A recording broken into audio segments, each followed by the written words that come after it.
السلام علیکم دوستو۔ غیاث الدین سلاجقہ روم 1077 سے 1307 تک اناطولیہ میں قائم رہنے والی ایک سلطنت تھی۔ اس سلطنت کے علاقے بازنطینی سلطنت کے مفتوحہ رومی علاقوں پر مشتمل تھے۔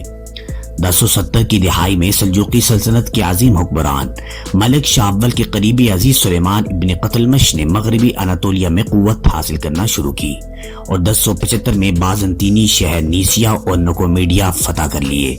1077 میں اس نے ملک شاہ کے مقابلے میں خود کو سلطان قرار دے دیا اور نیسیا کو اپنا دارالحکومت بنا لیا۔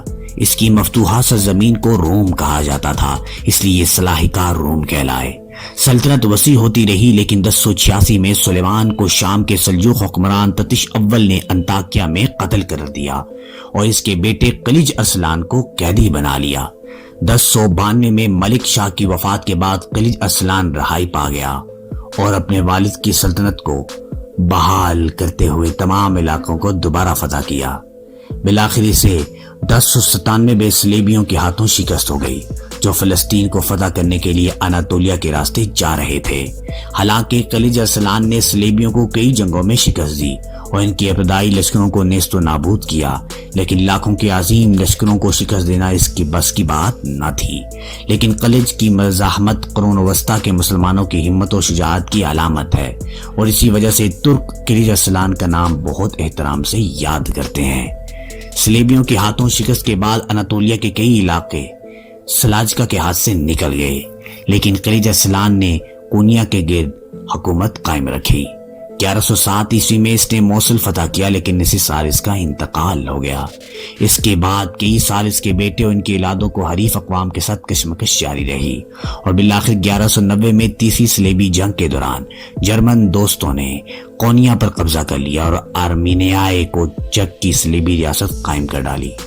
1194 میں سلجوقی سلطنت کی آخری چشم و چراغ تغرل سوم کی وفات کے بعد سلاجقہ روم اس خاندان کے واحد نمائندے کے طور پر بچے۔ غیاث الدین کیقسر اول نے 1205 میں کونیا کو دوبارہ فتح کر کے خود کو سلطان قرار دیا۔ کیقسر اور اس کے دو صاحبزادے عز الدین کیقاؤس اور عز الدین کیقوباد اول کے دور میں سلاجقہ روم اپنے عروج پر پہنچ گئے۔ کیقسر کی سب سے بڑی کامیابی 1207 میں بحیرہ روم کے ساحل پر واقع انطالیہ کی بندرگاہ پر قبضہ تھا۔ کیقسر نے شمال میں سنوب اور طرابزون میں بھی فتح کیے، لیکن 1218 میں حلب میں صلاح الدین کے حق میں اسے ہتھیار ڈالنے پڑے۔ کیقوباد نے 1221 سے 1225 کے دوران بحیرہ روم کے ساحلوں سے بازنطینیوں کا خاتمہ کر دیا۔ 1225 میں اس نے بحیرہ اسود کے پار کریمیا کی جانب بھی ایک مہم بھیجی اور فتح حاصل کی۔ غیاث الدین کیقسر کی دور میں 1239 میں ایک معروف مبلغ بابا اسحاق کی زیر قیادت بغاوت ہو گئی اور 3 سال کے اندر سلطنت بد انتظامی کا شکار ہو گئی۔ کریمیا ہاتھ سے نکل گیا اور ریاست اور افواج کمزور پڑ گئی، لیکن اس سے بھی بڑا خطرہ سلطنت کے سر پر منڈلا رہا تھا۔ یہ منگولوں کا طوفان تھا جو مشرق وسطیٰ کو رونتے ہوئے اب اناطولیہ کی طرف بڑھ رہا تھا۔ پے در پے شکستوں کے بعد سلطان انطالیہ بھاگ گیا، جہاں 1246 میں اس کا انتقال ہو گیا۔ سلطنت کئی ٹکڑوں میں تقسیم ہو گئی، جن پر منگولوں کے زیر انتظام کھٹ پتلی حکمران بیٹھے تھے اور بالآخر سلجوقیوں کی حکومت صرف کونیا کے ارد گرد رہ گئی۔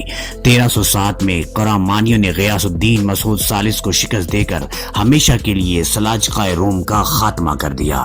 مزید انٹرسٹنگ ویڈیوز کے لیے ہمارے چینل کو سبسکرائب اور بیل آئیکن کو پریس ضرور کیجیے گا، تاکہ ہر آنے والی انٹرسٹنگ ویڈیوز آپ کو بآسانی مل سکے۔